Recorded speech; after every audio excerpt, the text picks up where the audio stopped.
This video is on Chapter 11, Managing Time, from the Management for Church Leaders, Volume Number 1 Training Manual. In this chapter, we're talking about one of the key resources that we have, time. But the most important facet of this particular resource is that it is not renewable. Once time is gone, it's gone forever. So it's very important to learn how to manage time. So as you begin this chapter, again, look at the instructions at the beginning to understand how to go through this chapter. Make sure you understand the goals and the purposes and some of the key points. And then we begin by reading the scripture from Ecclesiastes. And then I would begin with a simple question. Get them into groups of 3 or 4 and ask them, what is the value of time and how best can you use it? This will vary by culture.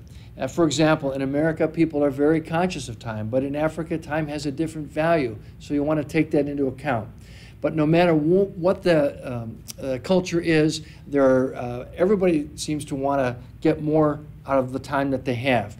And we talk about 3 types of people. We talk about time wasters, time spenders, and time investors. And we want to make the key point here that we all need to be time investors for God's kingdom.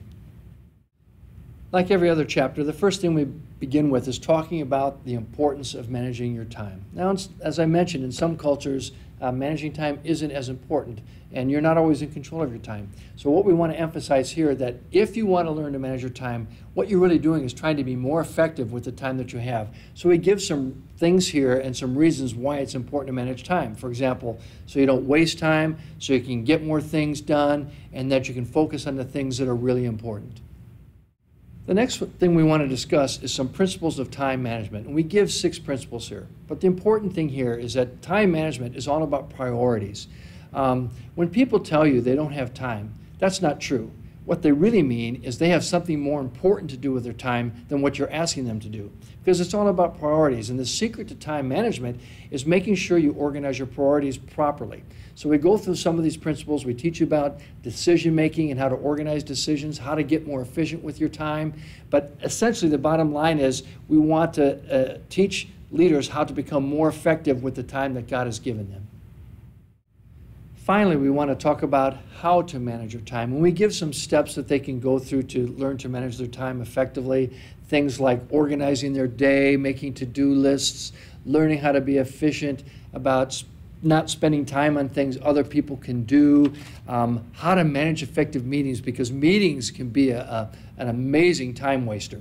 So we're just trying to give some insights here and some steps to help guide them in how they become more effective and how to manage their time more effectively.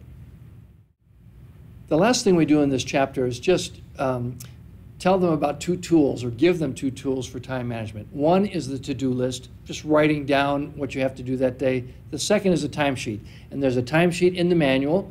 There's also a sample so that they can see how to fill one out. Now, there's 2 ways you can do this. They can either fill it out for the week to come, or projecting into next week what they're going to be doing, or they can actually go through a week and fill it out to see how they use their time. This exercise doesn't have to be done in class. They can take it home and do it at another time. But if you have time, have them go through and just plan out their coming week and get used to using a calendar for that purpose.